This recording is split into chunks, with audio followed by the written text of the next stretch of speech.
이번 시간은 자, 5번째 프로세스의 교착 상태입니다. 어차피 병영 프로세서고 여러 개의 프로세스가 지금 실행이 되고 이런 상태이기 때문에 교착 상태라는 데드락이 걸리게 됩니다. 자, 정의는 서로 다른 둘 이상의 프로세스들이 상대 프로세스가 차지하고 있는 자원을 점유하려고 기다리는 무한 대기 상태죠.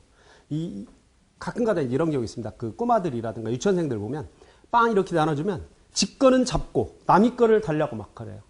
그 다른 사람이 자기 거 잡은 거 자기 거는 안 주고 남의 것만 잡으려고 하는 이런 것들이 있지 않습니까? 뭐 어울리는지 모르겠지만 비교가 어차피 꼬리에 꼬리를 무는 이런 형태가 돼서 서로 이러지도 저러지도 못하고 나도 어떤 사용을 못하고 상대방도 갖지 못하게 만드는 이런 상태가 우리는 교착 상태로 보는 거죠.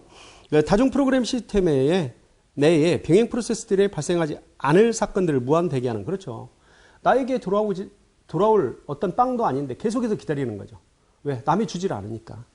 무한 대기 상태. 자원 할당 및 프로세스 스케줄 결정 시 프로세스가 무한 대기 상태이다. 이렇게 같은 얘기가 계속 세 줄 적어놨습니다. 이렇게 필요한 것들을 용어를 달리해서 이렇게 많이 담아놨습니다. 이 책에. 그런 것들은 그 시험에서 여러분들이 어떠한 언어로 나와도 좀 익숙해지라고 담아놓은 거니까요. 중언부언했다라고 뭐 하셔도 상관없습니다. 하지만 그런 것들도 시험에서 많이 필요합니다. 익숙한 용어라든가 이런 것들도 그래서 해놓습니다. 자, 변명이었습니다. 자, 그 다음 1-41페이지. 보면 프로세스의 교착 상태죠. 그렇죠.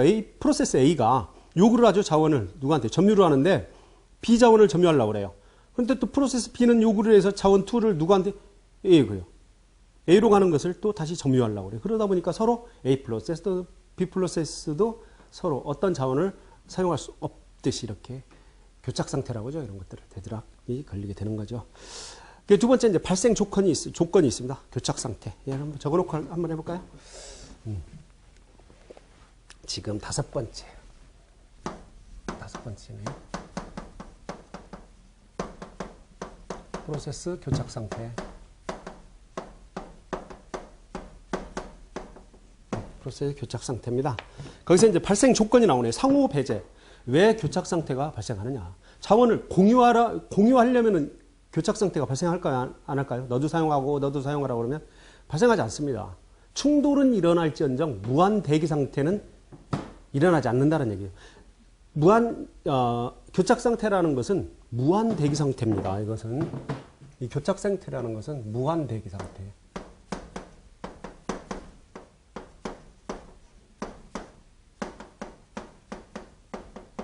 공유에서는 일어나기 힘들죠. 왜냐면 그 상호 배제라는 건 뭐냐면 독점권을 주는 거죠.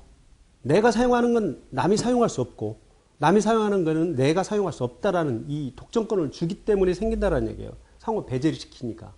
공유하게 되면 별 문제는 안 돼요. 물론 뭐 서로 집으려고 그러면 충돌은 일어나요. 하지만 무한히 대기하지는 않지 않습니까? 교착 상태라는 것은 이 상호 배제 때문에 일어나게 된다. 그 다음 점유와 대기입니다. 프로세스가 다른 자원을 요구하면서 자신의 점유한 자원을 해제하지 않고 대기하는 상태. 남 못 쓰게 하고 나는 다른 걸 원하는 거예요. 그러다 보니까 교착 상태가 발생을 한다. 두 번째입니다. 그 다음 세 번째, 비선점입니다. 자, 선점과 비선점. 피자집 얘기했죠? 비선점은 뭡니까? 줄이 섰어요. 내가 20번째. 19명이 다 사갈 때까지 기다려야 돼요. 내가 아무리 급해도. 비선점이에요. 그렇기 때문에 계속 기다리죠. 비선점. 그게 교착 상태가 발생하는 거예요. 선점이면 나 급하니까 니들 비켜 하고 나 먼저 사는 거죠. 교착 상태 발생해요? 안 발생해요? 안 발생해요. 꼭 기억을 해야 됩니다. 교착 상태 발생 조건 비선점이라는 거. 프리에미션이라고 합니다. 선점이면 발생하지 않아요. 이걸 정보처리 기사나 이럴 때 많이 나오죠. 선점에서 틀리게 만든다는 거죠. 그렇다면 그렇게 정보방기에서는 나오면 고맙죠. 깜짝가지고 틀리면 이제 끔찍한 거고. 자, 환영대기 상태. 꼬리에 꼬리를 물고 계속해서 나는 내가 가진 거는 안 주려고 그러고 남의 거 요구하고 또 다른 프로세서는 자기 거 안 주려고 그러고 남의 거 요구하고 계속해서 대기하는 이런 상태가 교착 상태를 발생하게 하는 거죠. 발생 조건이죠. 여기서 조건. 그냥 발생 조건. 교착 상태 발생 조건이 있어요. 발생 조건이죠. 발생 조건이죠. 뭐뭐 있습니까? 자, 정리 한번 해볼까요? 네요. 일단은 상호 배제, mutual exclusion이라고 합니다. 상호 배제. 두 번째, 점유와 잡고 대기하는 거야. 점유와 대기. 기다림이죠. 세 번째는 뭐? 비선점입니다. 비선점형 스케줄 얘기할 때. 스케줄, 뭐, 형까지는 안 써도 좋습니다. 네 번째는 뭐? 환영대기 상태죠. 환영대기 상태. 꼭 기억을 하셔야 됩니다. 아시겠죠? 선점 아닙니다. 비선점. 선점은 교착 상태가 발생할 수 없어요. 끄집어내고 내가 먼저 피자 사면 되니까. 자, 세 번째가 뭐냐. 교착 상태 예방입니다. 자, 상호 배제인데 예방하려면 공유 가능한 자원은 배타적인 자원을 요구하지 않기 때문에 교착 상태가 불가하다. 상호 배제를 시키지 말라는 얘기죠. 그러면 예방할 수가 있다는 얘기죠. 그런데 실상으로는 그게 어렵죠. 일단 예방은 된다는 거죠. 점유와 대기. 각 프로세서가 필요한 자원을 시작 전에 모두 요구하며 충족되면 미리 할당해 줌으로써 예방할 수가 있다. 그렇죠. 미리 물어보는 거죠. 야, 너 얼마큼 필요해? 얼마큼 필요해? 너 필요해? 딱 물어보죠. 예 하면 줘버리면 또 스케줄링 해놓으면 교착 상태가 발생할 일이 없다. 자, 비선점 조건. 선점형으로 만들어주면 돼요. 할당받는 자원은 다른 프로세스에 의해서 중단될 수 없다는 조건을 부정. 그게 선점한다는 얘기죠. 선점을 해 다른 사람이 쓸 수도 있게 만든다. 점유 자원을 반납하고 대기 상태가 대기하고 단점. 자, 프린터 등의 적용이 어렵다는 얘기예요. 그렇죠. 한번 쭉 나가는데 중간에 끊겨버리면 안 되지 않습니까? 그리고 이전에 수행한 작업 내용은 손실 우려가 있다. 쭉 프린팅 하고 있는데 다른 사람이 점유한다고 개 써 그러면 나오다가 대한민국가 다 대한 나오고 안 나오면 그냥 대한이에요. 자, 이런데 어렵다는 얘기. 환영대기 조건. 모든 프로세스에서의 자원의 유형별로 할당 순서를 부여해서 항상 일정한 순서로 자원을 할당한다. 자원에 고유번호를 붙이고 단점은 고유번호를 변경할 경우는 고유번호를 재부여함으로 고유번호를 기억해야 한다는 거죠. 그러려면 오버헤드가 생긴다는 겁니다. 환영대기는. 그래서 교착 상태 예방도 상호배제는 어떻게 한다? 공유를 해준다. 한 방으로 공유하고 다른 사람도 쓸 수 있도록 해준다. 점유와 대기 마찬가지죠. 다른 사람과 같이 쓸 수 있도록 만들어주면 얘도 해결이 돼요. 비선점은 선점으로 만들어주면 돼요. 그렇죠? 다른 사람도 급하면 쓸 수 있도록. 환영대기는 풀어주면 되죠. 내가 필요하지 않으면 놓고, 내가 필요한 거 요구하고, 상대 측도 필요하지 않으면 놓고, 그럼 내가 점유할 수 있으니까. 자, 예방, 발생 조건과 교착 상태 예방을 한데 묶어서 잘 좀 기억을 하십시오. 네 번째, 교착 상태 이제 회피입니다. 피해가라는 얘기인데, 이거 좀, 말도 안 되는 것 같아요. 자, 교착 상태 발생 가능성을 인정을 하고, 이거 뭐 인간도 아니고요. 교착 상태가 발생하려고 할 때 적절하게 피해 나가는 방법이다. 참, 적절하게 피해 나가는 방법 참 좋아요. 자, 회피 방법은 은행원 알고리즘입니다. 은행원은 이 뱅커스 알고리즘이라고 그러는데, 자, 시스템은 언제나 전체 자원의 상황이 모든 사용자에게 작업을 완료할 수 있는 안전한 상태를 유지하는 방법이다. 굉장한 거죠. 이 은행원 알고리즘은 이제 여러분들 아실 건데, 그겁니다. 은행에 대출을 누가 얼마만큼 받으러 올지 알아요? 몰라요? 모르죠. 얼마 받을지 알아. 홍길동이가 1억 원을 받을지, 또는 뭐 홍길순이가 10억 원을 받을지 모르죠. 그렇다면 우리 은행에는 몇 천억만 여유자금으로 가지고 있으면 언제든지 몇억 원 대출을 받으러 와도 대출해 줄 수가 있지 않습니까? 그것을 우리가 안정으로 보는 거예요. 언제든지 누가 대출을 한다든가 또는 예금을 했던 걸 찾아가더라도 얼마든지 예금을 찾아줄 수 있는 이런 상태로 만든다는 게 뱅커스 알고리즘의 기본이거든요. 기본. 그래서 여기에서 하는 얘기가 그겁니다. 자, 저거는 시스템은 언제나 전체 자원의 상황을 모든 사용자에게 작업을 완료할 수 있는 안전한 상태. 그거예요. 언제든지 돈을 빌려줄 수도 있고 10억 빌려달라고 그러는데 자본이 없으면 지불준비금이라고 그러죠. 못 빌려주는 거죠. 불안정한 상태죠. 하지만 은행원 알고리즘은 그걸 전체적으로 파악을 해서 누가 언제쯤 홍길동이가 10억 대출받으러 올 거야. 아니면 예금을 홍길순이가 20억을 해놨는데 이 만기가 돼서 찾으러 올 거야 라고 예측을 해서 항상 준비해 놓는 이런 상태가 은행원 알고리즘의 기본 원리입니다. 그래서 여기 이제 전체 안전 상태라는 얘기가 그 얘기라고요. 자원 요구 방법을 제약을 한다. 그렇죠. 1인당 5억 이상을 대출을 못 받게 제한을 해버리는 거야. 그러면 안전하게 되죠. 어떤 사람이 와서 막 몇 천억을 해달라고 해보십시오. 적은 은행 같은 경우는 예를 들어 몇 천억을 일시에 대출해 주기 어렵다는 얘기죠. 교착 상태 발생 조건을 지역을 한다. 잘 기억을 하시고, 회피에는 뭘 쓴다? 뱅커스 알고리즘.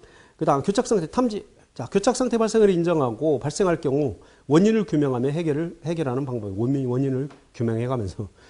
자, 탐지 방법. 프로세스와 자원 사이에 환영대기 상태가 존재하는지를 검사를 해서, 그렇죠. 교착 상태니까 그것이 자원 할당 그래프 이거죠. 리소스 얼로케이션 그래프를 이용한다는 거. 뭐를 탐지할 때. 회피할 때는 뱅커스 알고리즘. 물론 딱히 정해지진 않아요. 하지만 키워드는 될 수 있다는 얘기죠. 방향 그래프를 이용해서 자원 할당 사항과 요구 사항을 나타내는 방법이다. 자, 그 자원 할당 그래프라고 합니다. 잘 기억을 하시고. 그 다음에 1-42페이지 교착 상태 발생 알고리즘에서 그래프, 뭐 타임 스탬프, 시간의 상한값을 사용을 한다. 기억을 하시고요. 일단 회피와 이 탐지, 뱅커스 알고리즘과 자원 할당 그래프 기억을 하세요. 그 다음 6번째 교착 상태 복구입니다. 교착 상태를 발생시킨 프로세스를 종료시키거나 교착 상태의 프로세스에 할당된 자원을 선점하여 프로세스나 자원을 복구하는 방법이다. 그래서 선점할 수도 있고 뭐 프로세스를 종료할 수도 있죠. 여러분들 윈도우즈 같은 경우도 마찬가지죠. 컨트롤 알트 딜리트 키 누르면 프로세스 나오면 거기서 강제로 종료해버리면 그러면 뭐 뻥 여러분들 뻥 났다라고 그러잖아요. 중단되게 되면 거기서 컨트롤 알트 딜리트 키에서 프로세서를 죽이면 되죠. 리눅스에서는 뭐 킬 명령으로 -9를 준다든가 킬러로 해서 프로세스 번호를 준다든가 해서 강제로 종료할 수도 있겠고 이러면 교착 상태는 복구가 되죠. 어차피 프로그램이 뻥 난다든가 프로세스가 중단된 것도 교착 상태의 하나의 일종일 수도 있어요. 그러니까 걔를 강제 종료시키면 다시 프로세스 생성하면 되지 않습니까?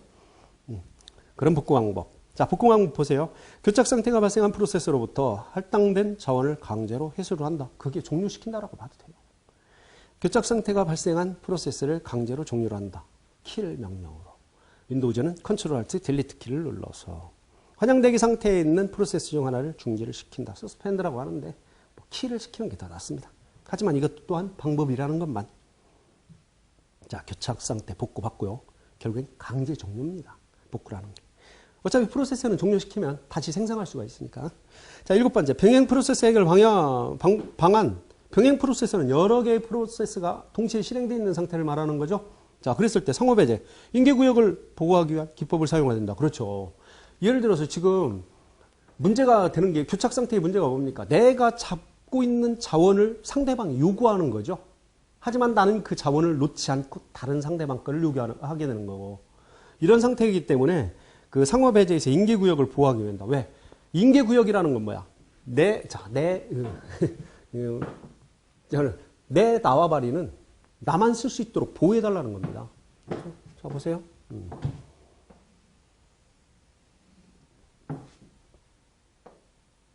이렇게 하면은 뭐 인계구역이 표시가 안 나니까.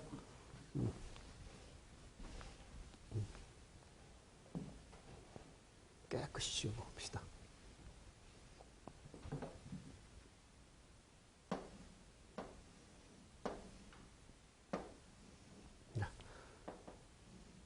여기가 A 프로세스가 그냥 F만 쓰겠습니다. A 프로세스가 여기는 B 프로세스가 B 프로세스는 구역이에요. 구역이 이렇게 나눠졌다는 거죠.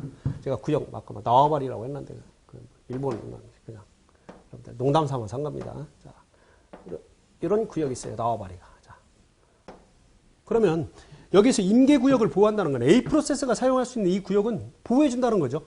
B 프로세스가 이를 넘어가지 못하도록 또 A 프로세스가 B 프로세스 이 영역을 A 프로세스가 넘어설 수 없도록 이렇게 보호를 해주겠다는 얘기예요. 그러면 교착 상태가 발생해야 하네요. 안 한다. 정확하게 잘 보호를 해주겠다. 그 임계구역이라는 건 그겁니다. 나만이 사용할 수 있도록 보장된 구역을 임계구역이라고 그래요.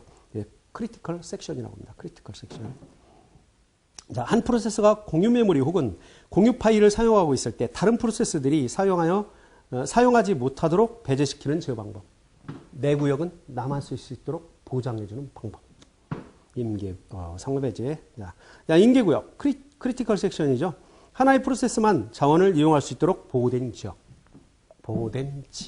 이것을 우리가 임계구역이라고 한다고요. B 프로세스만 얘를 우리가 임계구역이라고 한다. 영어는 크리티컬 섹션이라고 합니다. 그 다음에 동기화 기법. 자, 상하배제 원리를 보장하는 데 사용하는 기법. 그 멀티태스킹 환경에서 여러 개의 처리를 서로의 진행 방향에 맞추어 진행하는 거. 자, 동기화라는 얘기가 여기 나와요. 동기화. 좀 여러분들이 기억을 해야 돼. 동기화가 아까 그 프로세스 할 때, 실행할 때 프로세스는 동기화, 비동기화? 비동기화라고 그랬잖아요. 비동기. 언제든지 발생할 수 있는 이런 상태가 비동기예요. 동기는 정해져 있는 대로 발생하는 거예요. 동기는. 여러분들 동기간 이런 거 있잖아. 가족끼리도 동기간 레벨이 같다는 얘기죠. 항상 대기 상태라. 준비가 돼 있는 상태로 이거 동기 상태야. 근데 여기서는 지금 동기화라는 얘기가 나와요. 동기화. 이 컴퓨터 쪽이나 또 프로세스의 이 동기화라는 건 뭐냐면 뭐 시간이라든가 이걸 순서화를 시키는 겁니다. 순서화. 타임이라든가 이런 것들, 타이밍이라든가 이런 걸 순서화를 시키는 걸 동기화라고 해요. 자, 순서화 시키면 너부터 그다음 교착 상태 발생하지 않죠. 동기화하면 요 순서화, 우선순위화 시킨다는 걸 꼭 기억을 하십시오. 동기화가 은근히 헷갈려요. 저 용어가. 비동기화, 동기화. 비동기는 그러니까 선저명이냐 비선저명이냐. 선저명이 뭐? 비동기화입니다. 비선저명 동기화예요. 그러니까 차례대로 정해진 순서대로. 자, 그래서 용어를 이렇게 한번 제 방식대로 용어 정리해드린 겁니다. 이거 뭐 어디 사전 찾아가지고 이렇게 나오는 건 아니고 여러분들이 지금 우리가 운영체제에서 또는 어떤 컴퓨터 시스템 또는 보안에서의 어떤 프로세스라든가 했을 때 동기화가 나오면 이런 개념으로 하시면 이해하기가 편리하다는 거야. 용어 정리해드리는 겁니다. 자, 여기까지가 프로세스의 상태, 프로세스의 정의부터 교착 상태까지 완료를 했습니다. 꼭 잘 정리하셔서 이쯤에서 나오는 어떤 문제도 여러분들이 다 해결할 수 있는 그런 준비를 하시기 바랍니다. 그에 세마포라든가 모니터 이런 것들도 다 나오는데 한번 쪽날개 한번 읽어보시고요. 자, 그 다음에 이제 큰 2번에서 이제 기억장치 관리가 나오네요. 이제 그죠? 기억장치 관리.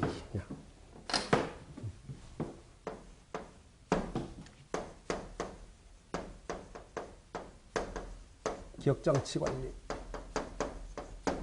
여기서 기억장치는 뭡니까? 램이에요, 램. 그죠? 주기억장치죠? 주기억장치. 또 뭐가 있을까요? 주기억장치 말고 보조기억장치도 있고. 한번 다 적어볼까요? 또 뭐가 있어요? 가상기억장치도 있어요.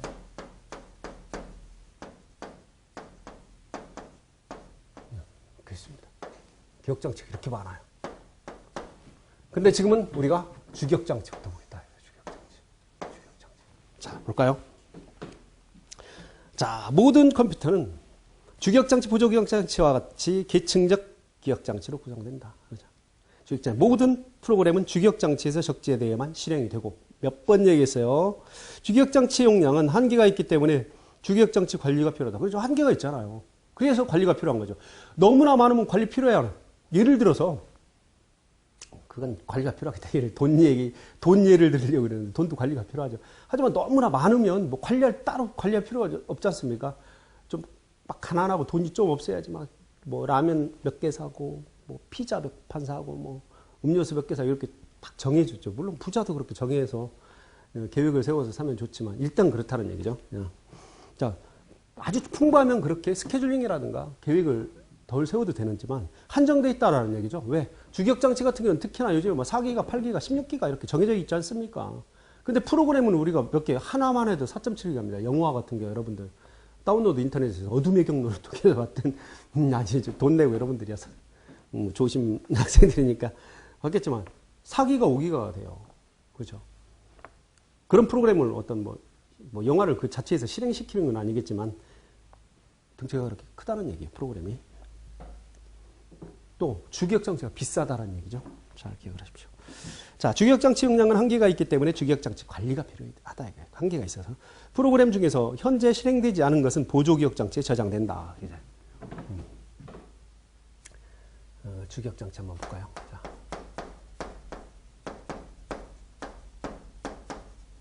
주기억장치가 여기 있고 보조기억장치는 대부분 이렇게 또 원통형으로 이렇게 그리더라고요. 하드디스크가 원통형인지 모르겠는데 보조기억장치라고 합니다.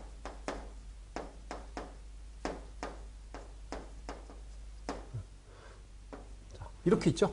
물론 얘 뭐 이렇게 연결되어 있습니다. 자, 주기억장치와 보조기억장치 있다. 일반적으로 파일이나 데이터를 저장하는 건 어디에 있어요? 여기 저장이 되지 않습니까? 파일은 보조기억장치에 저장이 되죠. 그래서 이 파일을 로드시킨다고 그래요. 주기억장치로 이렇게 로드시켜서 얘를 실행을 하려면 주기억장치로 올려줘야 된다는 겁니다. 여기에서 실행이 돼요. 실행이 되죠. 이 실행된 걸 우리가 전 시간에 배웠던 거 뭐 프로세스라고 한단 말이죠. 당연히 실행이 중단되면 보조기억장치에 저장이 되는 거죠. 그대로. 물론 일반 텍스트 파일이면 뭐 당연히 저장이 돼요. 자, 이 얘기를 하고 있는 거고요. 프로그램 중에서 현재 실행되지 않은 것은 보조기억장치에 저장이 되고 있죠. 얘가 실행되려면 어디에? 주기억장치로 올라와서 실행이 되고. 그 실행되는 것을 우리는 뭐라? 프로세스라고 한다. 그 밑에 이제 그림은 나오죠. 뭐 동작 원리에 나와서 여러분들이 이런 식으로 이해를 하시면 되고요. 그 다음에 1-43페이지 이제 캐시 기억장치가 나오죠. 자, 주기억장치가 있고, 그 다음 보조기억장치가 있어요. 근데 보조기억장치와 주기억장치 어떤 게 빨라요? 당연히 주기억장치가 빠르죠.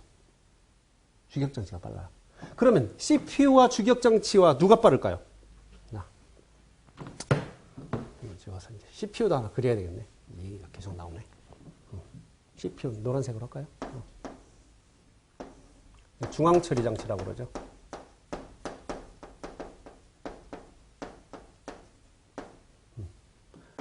당연히 얘네들도 통신하죠. 이렇게. 중앙처리 장치하고 주기억장치 누가 빠르죠? 당연히 중앙처리 장치가 빠르죠. 자, 그런데 주기억장치는 프로그램도 실행해야 되고 보조기억장치에 파일도 올리고 또 중앙처리장치가 요구하는 데이터도 주고받아야 되고 굉장히 바쁘죠. 그럼 캐시기억장치는 뭐냐? 자, 보세요. 중앙처리장치보다 속도가 느린 주기억장치의 접근 속도를 높이기 위해 중앙처리장치와 주기억장치 사이에 빠른 기억장치를 설치하고 이 기억장치에 반복적으로 참조될 프로그램 및 데이터의 블록들을 옮겨놓은 후 호출하에 실행됨으로써 주기억장치 접근 시간을 단축할 수 있도록 만든 기억장치다. 캐시 기억장치는 어디에 있어요? 여기 있어요. 여기. 캐시. 주기억장치가 계속 어떤 데이터를 갖다 실행을 시키려면 중앙처리장치가 데이터를 요구를 하겠죠.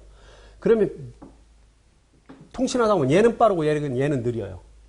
그럼 답답하겠죠. 여러분들도 그렇잖아. 성질이 좀 급한 사람이 있고 느긋한 사람이 있어요. 성격이 느긋한 사람들은 급한 사람이 뭐 시키면 천천히 하면 막 성격 급한 사람들 어떻게 해요? 막 부글부글 끌어올르죠. 저만 그런가요? 열받잖아요. 열받아. 그것을 중간에서 어떻게 보면 완충시켜준다. 완충시켜준다. 제어해준다. 하는 얘가 뭐냐면 캐시기억장치예요. 완충시킨다고 그래요. 주기억장치의 속도와 보조기억장치 얘는 빠르고 얘는 느린 것을 중간에 캐시기억장치가 완충시켜준다는 얘기예요. 그건 어떻게 완충을 시켜주느냐? 중앙처리장치가 주기억장치에 자주 찾는 또는 한번 찾았던 그 데이터는 누가 어디에 저장을 해놓냐면 캐시기억장치에 이렇게 저장을 합니다. 한번 예를 들어서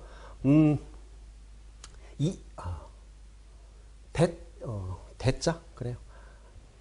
대라고 하면 좀 그럴까? 그래요. 대자를 한번 액세스를 해서 요청을 했어요. 그럼 한번 요청을 해서 가졌으면 이 중앙처리 장치는 누구 먼저 참조를 하냐면 캐시기억장치부터 먼저 참조를 합니다.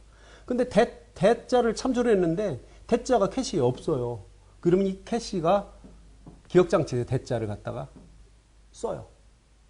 담아놓고 그 담아놓은 대자를 중앙처리 장치에 전송을 하게 됩니다. 그런데 만약에 중앙처리 장치가 다음에 캐시를 참조를 하는 대자를 찾으려고 캐시를 참조를 하는 대자가 있어요. 주기억장치로 가야 한가요? 아니. 캐시 기억장치에서 대자를 그대로 전송 갖다 씁니다. 되게 빠르죠. 물론 캐시 기억장치도 빠릅니다. 얘보다 더 빠른 애가 누구 있어요? 캐시 기억장치보다 더 빠른 게 이 CPU 안에 무슨 기억장치가 있습니까? 여기에 레지스터가 있잖아. 레지스터. 다 이것도 기억장치죠. 누가 가장 빨라요? 레지스터가. 메모리 중에는. 그 다음 누가? 캐시가. 그 다음은 누가? 주기억장치. 그 다음 보조기억장치. 순서도 이렇게 돼 있어요. 이것도 은근히 중요하죠. 정보처리 기사나 이런 데 나올 수 있어요. 정보관 기사도 어떻게 눈먼 문제 하나. 선물로 출제위원들이 주려고 낼 수 있어요. 다음 중에서 기억장치의 속도가 큰 거부터 적은 거로 나열하시오. 옳게 배열된 거 찾으라고. 분명히 나옵니다. 나올 수 있어요. 많은 문제에서 그런 문제 하나 없겠습니까? 이번에 나올지는 모르겠지만 나옵니다. 얼마든지 잘 기억을 하십시오. 아시겠죠? 그래서 어차피 중앙처리장치는 어떤 데이터를 찾으려면 캐시 먼저 참조를 하더라. 있으면 캐시에서 그대로 가져가고 없으면 이 캐시 기억장치가 주기억장치에서 읽어다가 다시 중앙처리장치로 전송을 하게 된다. 그 다음에 또 똑같이 대자를 참조했는데 대자가 있어요? 바로 가져간다. 속도가 빨리 처리해 줄 수가 있다는 얘기죠. 그 얘기가 여기 나와 있는 거예요. 빠른 접근 시간을 제공하는 기억장치이다. 속도 자체도 빨라요. 빨라. 물론 캐시 기억장치는 중앙처리장치 안에 들어있을 수도 있고 밖으로 나올 수도 있어요. 또 어떤 책 보면 뭐 중앙처리장치 안에 있는 L1, 레이어 1 캐시가 CPU 안에 들어있고 중앙처리장치에 레이어 2, L2 캐시가 나와 있다. 뭐 이런 얘기를 하는데 뭐 그건 딱히 맞는 얘기 같지는 않아. 지금 현실에서는 그런데 일단 L1, L2 캐시가 있다라는 거. L1 캐시가 더 빠릅니다. L2 캐시보다. 용량은 L1 캐시가 적어요. 얘가 크고 밖으로 나올수록 커져요. 그렇죠? 당연히 캐시 기억장치는 비쌉니다. 주기억장치보다 훨씬 비싸요. 여러분들 뭐 TV라든가 이런 데 보면은 막 컴퓨터 판매하고 이러는데 메인보드 얘기할 때 그렇죠. CPU 3.0기가에 CPU는 지금 3.0기가 이상 개발하지 않죠? 왜 그럴까요? 아무리 CPU 속도 빠르면 뭐예요? 주변 장치가 느리기 때문에 못 따라간다는 거죠. 3.0만 해도 얘네를 못 따라가요. 지금 이제 주변 장치라든가 이런 얘네들 스피드를 올리려고 노력을 많이 하죠. 지금 많이. 보세요. 빠른 접근 시간을 제공한다. 되게 빨라요. 얘 자체도 빠르지만 주기억장치 느린 애를 얘가 액세스하지 않고 여기서 그대로 다이렉트로 줄 수도 있고 얘가 읽어다가 줄 수도 있고 그렇죠. 가져갈 수도 있다는 얘기예요. 그런 얘기. 그 다음 수행할 명령이나 오퍼랜드는 그 데이터가 저장하는 주소라고 봐도 되죠. 오퍼랜드를 주기억장치로부터 읽어와 저장하고 있다가 빠른 속도로 중앙처리장치에 제공을 한다. 읽어와 있다가 중앙처리장치에 제공을 한다. 잘 기억을 하십시오. 오퍼랜드 뭐 데이터라고 주소 데이터라고 봐도 되고요. 그 밑에 그림이 그 캐시 기억장치 동작 원리가 나와 있죠. 자, 중앙처리장치에는 워드 전송을 하고 뭐 캐시 기억장치, 주기억장치는 블록 단위로 전송한다는데 그런 것들은 별로 의미 없습니다. 자, 그 다음에 밑에 중간에 나오는 게 다른 걸 다 접고라도 적중률. 이 적중률은 좀 기억을 하십시오. 아직 시험에 안 나왔기 때문에요. 이 적중률은 이 캐시 기억장치의 적중률. 여기다 적어볼까요? 자.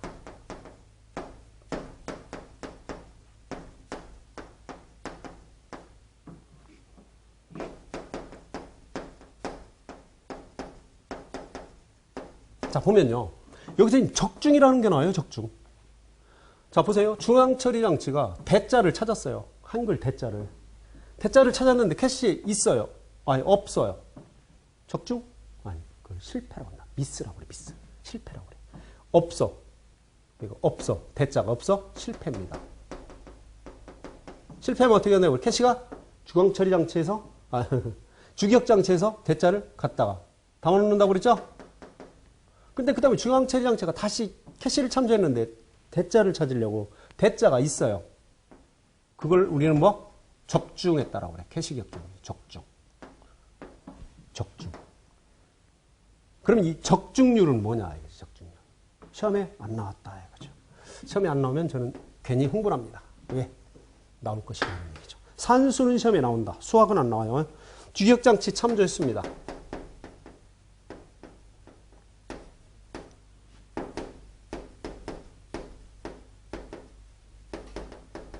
횟수분의 뭐 적중수야. 적중수. 그렇죠? 몇 번 참조했는데 몇 번 적중했느냐.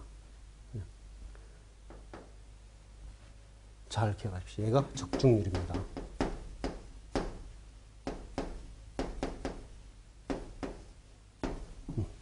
잘 기억을 하십시오. 적중률.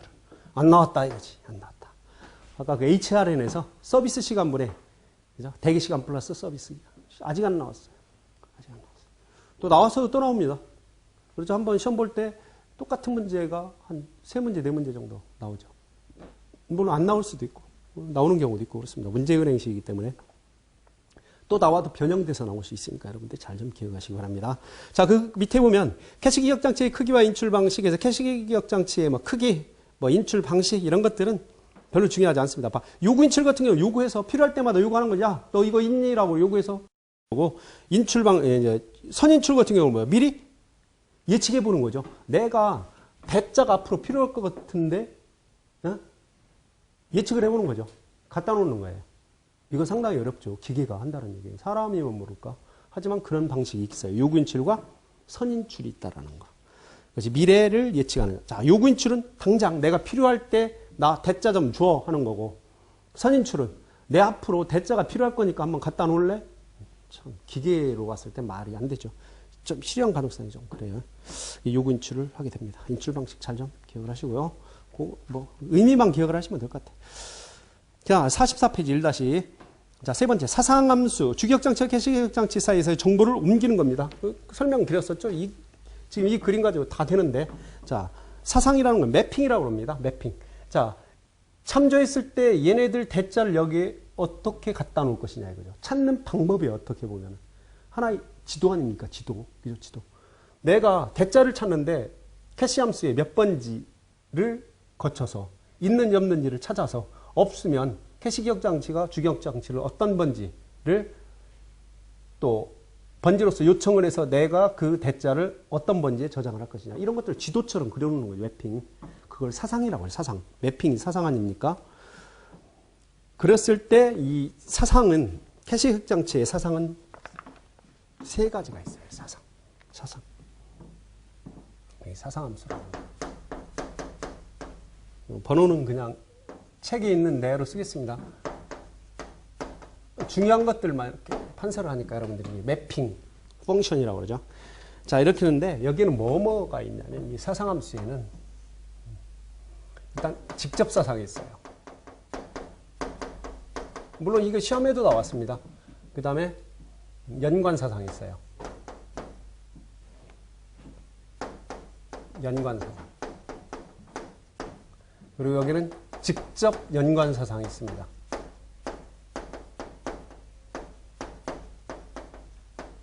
자, 이렇게 세 가지가 있어요. 근데 시험에는 뭐가 나왔냐면 여기에서 속도가 빠른 것부터 느린 것으로 순서가 배열이 잘 된 거, 옳은 것을 고르라고 그랬어요. 뭐 일단 그거부터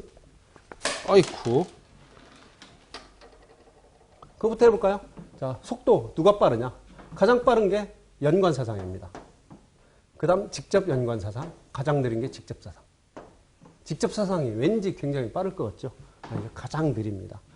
이거는 또 직접 연관 사상이라고도 하지만 다른 말로 뭐라고 하냐면 집합 연관 사상이라고 합니다. 집합 연관 사상이라고도 한다는 거. 잘 좀 기억을 하십시오. 순서대로 적으면 속도가 빠른 순서입니다. 빠른 순서. 우리 책에도 뭐 나오긴 나오는데 일단 순서 빠른 순서. 일단 연관 사상.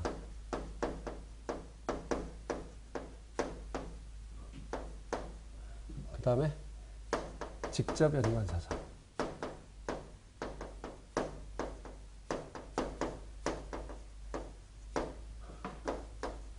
그 다음에 직접 사상. 그래, 직접 사상이 가장 빠를 것 같지만 가장 느립니다. 그건 뭐 직접 어떻게 찾아온다는 얘기가 아니고 이제 밑에 나옵니다. 자, 보면 자, 직접 사상을 한번 보세요. 주기억장치 블록이 특정 라인에만 적재가 된다. 자, 여기에 지금 캐시기억장치를 얘를 이쪽으로 끌어와서 캐시기억장치를 한번 끌어올게요. 이렇게 끌어옵니다. 아이고, 가로로 하는 것보다 세로로 하는 게 더 나아요.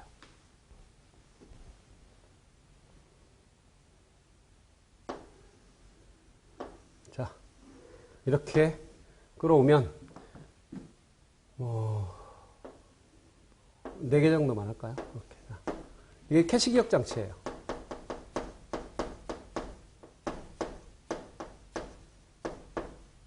자, 캐시기억장치라고 보고, 자, 이렇게 되어 있을 때 주기억장치 블록이 특정 라인에만 적재된다. 여기에서의 특정 라인이라면 예를 들어서 라인이라고 하지만 태그라고 볼 수도 있고요. 주소라고 볼 수 있어요. 하지만 우리가 예를 들어서 1, 2, 3이라고 합시다. 이렇게.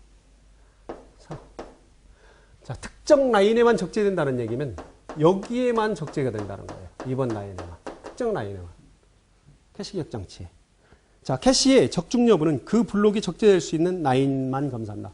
자, 캐시를 참조를 하고 검사를 하는데 오로지 2번 라인만 참조를 한다는 거죠. 예를 들어서 여기에서 지금 대자를 가진다고 그러죠. 대. 여기 이렇게 대자가 들어있다는 예를 들어서 대자 예를 들었으니까 대자가 들어있습니다. 이렇게만 한다는 거죠. 자, 그런데 만약에 중앙처리 장치가 뭐 한자를 참조를 하려고 요청을 했어. 있어요, 없어요? 없잖아요. 그럼 미스예요. 실패. 다행히도 대자를 참조하면 성공이죠. 하나에만 적재를 하기 때문에 실패율이 상당히 높죠. 그게 느리다는 거예요. 계속 해봐야 되니까. 또 없으면 어떻게 해야 돼? 주격장치에서 다시 갖다 적재를 해야 되고. 그래야 느리다는 겁니다. 속도가. 직접 사살. 속도가 느려요. 자, 하나의 라인만 특정 라인에만 적재를 한다. 나머지 1, 3, 4도 있는데 여기에다만 적재를 하는 거죠. 캐시 적중 여부는 그 블록이 적재될 수 있는 라인만 검사를 한다.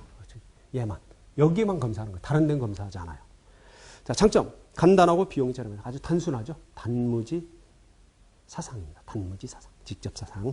단점. 주기억장치의 블록이 적재될 수 있는 라인만 하나밖에 없다. 하나밖에. 단점. 프로그램이 동일한 라인에 적재되는 두 블록을 반복적으로 접근하는 경우, 그죠? 캐시 실패율이 매우 높아진다는 거예요. 그렇잖아요. 같은 게 있을 확률이 적어진다는 거죠. 그 다음에 스래싱이 발생할 수 있다. 여기서 스래싱은 뭡니까? 페이지를 교체하는 시간이 진짜 데이터를 처리하는 시간보다 길어지는 겁니다. 얘를 찾는 시간이 더 길어. 갖다 쓰는 시간보다, 처리하는 시간보다. 그걸 우리가 스래싱이라고 해요. 스래싱. 자, 직접 사상 잘 기억을 하십시오. 그 다음 밑에 연관사상이 있습니다. 가장 속도는 빠릅니다. 연관사상. 자, 장점. 직접 사상은 달리 주격장치 블록은 자, 캐시의 어느 라인에도 적재할 수 있다. 1에도 적재할 수 있고 3에도 적재할 수 있고 얼마든지 적재할 수가 있다는 이렇게. 반대쪽으로 한번 표현해볼까요? 여기에도 적재할 수, 당연히 2에도 적재할 수 있고 3에도 적재할 수 있다. 어디라도. 그러니까 유연성이 상당히 높다는 얘기죠. 직접 사상보다는. 직접자 들어가서 빠를 것 같지만. 자, 그다음 주소를 태그와 워드 필드로 나누어서 사용을 한다. 작게 그리면 이렇게 되어 있습니다. 이쪽이 태그입니다. 태그 필드, 워드 필드로 나눠서 사용하는 겁니다. 태그 예를 들면 00, 01. 여기 어디에 뭐 like, 뭐 love 이렇게 나눠서 사용하게 되죠. 왜? 여러 군데 적재하니까 찾아가기 위해서 태그를 사용하는 겁니다. 자, 그다음 주격장치를 블록이 캐시의 어느 라인에도 적재할 수 있어 직접 사상에서 발생할 수 있는 단점을 보완할 수 있다. 그렇죠. 어디에든지 찾기 때문에 물론 얘는 찾을 때는 또 전체 다를 동시에 다 검사합니다. 직접 사상에서는 얘만 검사하고 얘 없으면 다시 찾아와야 돼요. 하지만 얘는 1, 2, 3, 4를 한꺼번에 다 참조를 한다. 검색을 한다는 얘기입니다. 그럴 때 금방 찾을 수가 있어요. 가장 빠르고 융통성을 가지고 있는 캐시다. 그러니까 어디에도 적재할 수 있죠. 한 번에 다 검색하니까 빠를 수 있고 적중률도 높아요. 그렇죠? 그 다음에 스래싱이 발생하지 않는다. 그래서 스래싱 발생하지 않죠. 이 중에 하나는 있을 거 아닙니까? 없으면 없더라도 확률은 되게 높아지는 거지. 직접 사상보다는. 자, 단점. 자, 다 좋기만 하느냐? 적중 검사가 모든 라인에 대해서 이루어져야 하기 때문에 검사 시간이 길어진다. 그렇죠. 얘를 다 검사하잖아. 직접 사상은 여기만 검사하잖아. 이건 검사 시간입니다. 검사 시간. 지금 하면서 처리가 빠른 순서하고는 상관이 없어요. 지금은 라인 검사 시간을 얘기하는 거죠. 직접 사상을 하나만 하니까 당연히 빠를 거 아닙니까? 그 다음에 캐시 슬러시 태그를 병렬로 검사하기 위해서는 매우 복잡하고 고가의 회로가 필요하다. 얼마나 고가일지 모르지만 하여튼 얘네들을 병렬로 처리해야 되겠죠? 다 검사해야 되고 하니까 회로 자체는 복잡하다. 늘 얘기하잖아요. 복잡하면 성능은 좋지만 비싸요. 그게 보안이라면 보안 강도는 세진다. 단순하면 보안강도는 약하더라도 성능은 또 떨어지고 당연히 가격은 저렴하겠죠. 복잡과 단순. 그런 차원으로 기억을 하라. 자, 연관사상했습니다. 그러면 이제 남은 게 뭐 있습니까? 자, 직접 연관사상입니다. 직접 사상과 연관사상을 짬뽕해 놓은 거야. 흔한 말로 짬뽕. 짬뽕해 놓습니다. 장점만 따서. 자, 집합연관사상 한번 볼까요? 직접연관사상 또는 집합연관사상이라고 합니다. 자, 직접사상과 연관사상의 방식을 주합반 방식입니다. 얘네들 단점을 좀 버리려고 그랬죠? 하나의 주소 영역이 서로 다른 태그를 갖는 여러 개의 집합으로 이루어진다. 그래서 직접연관은 단점이 뭐예요? 하나의 라인만 적재할 수 있고 걔만 참조했죠? 연관사상은 뭐야? 다 적재하고 모두 검사했죠? 검사 속도가 느렸죠? 그걸 보완하기 위해서 집합을 A집합, B집합으로 나누는 거야. C집합으로. 따로따로 설정을 해서 해줄 수가 있다는 거예요. 하나의 주소 영역이 서로 다른 태그를 갖는 여러 개의 집합으로 이루어지는 방식이고 두 개의 집합을 갖는 집합 연관 캐시 기억 장치의 구조로 된다. 그 밑에 한번 여러분 보세요. 집합 연관 사상. 그렇죠? 주소 태그, 주소, 그 다음 태그, 데이터. 그 다음 태그, 데이터. 1집합, 2집합. 똑같은 태그라고 하더라도 값이 다르죠? 값이 다르죠? 물론 상당히 적중률은 높을지 모르지만 얘네들을 태그와 다 찾으려면 속도는 떨어지겠죠. 뭐보다? 연관사상보다는. 그래서 여기서 지금 집합연관사상, 직접연관사상, 집합연관사상이 연관사보다 속도, 처리 속도는 떨어진다라는 얘기예요. 떨어진다. 하지만 얘의 장점은 상당히 많이 가지고 있죠. 왜? 얘와 얘를 둘이 짬뽕해 놓은 거니까. 합해 놓으니까 복합구조라는 얘기입니다. 잘 좀 기억을 하시기 바랍니다. 자, 여기까지가 캐시 기억 장치를 봤습니다. 이 캐시 기억 장치는 시험에 좀 나오고 이렇게 언급이 되기 때문에 여러분들한테 좀 설명을 좀 드렸습니다. 캐시 기억 장치 중요합니다. 여기 뭐 레지스터도 있지만 캐시 기억 장치 일단 잘 기억을 해서 이 사상함수, 직접 사상, 연관 사상, 또 집합 연관 사상도 기억하십시오. 이 빠르냐 느리냐 이거 시험에 2번 나왔어요. 필기에. 똑같은 문제가. 똑같은 문제가. 잘 기억을 하십시오. 뭐 시험에 나와서가 아니라 캐시 기억 장치 정도는 여러분들이 좀 알면 좋죠. 자, 여기까지 하고 좀 쉬었다 계속할까요? 네. 쉬십시오. 네.